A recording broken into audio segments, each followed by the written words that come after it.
ఒకరోజు పరలోకంలో దేవదూతలు యెహోవా సన్నిధిని నిలుచున్నప్పుడు అపవాది కూడా వారితో పాటు నిలుచున్నాడు.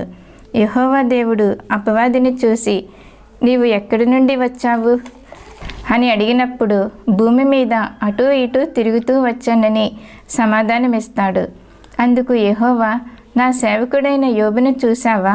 భూమి మీద అతని వంటి యోగ్యుడు ఎవరూ లేరని చెప్పగా, అపవాది దేవునితో ఇలా అంటాడు, నీవు అతని చేతి పనిని దీవించి అతని చుట్టూ కంచె వేశావు, అందుకే నిన్ను ఆరాధిస్తున్నాడు.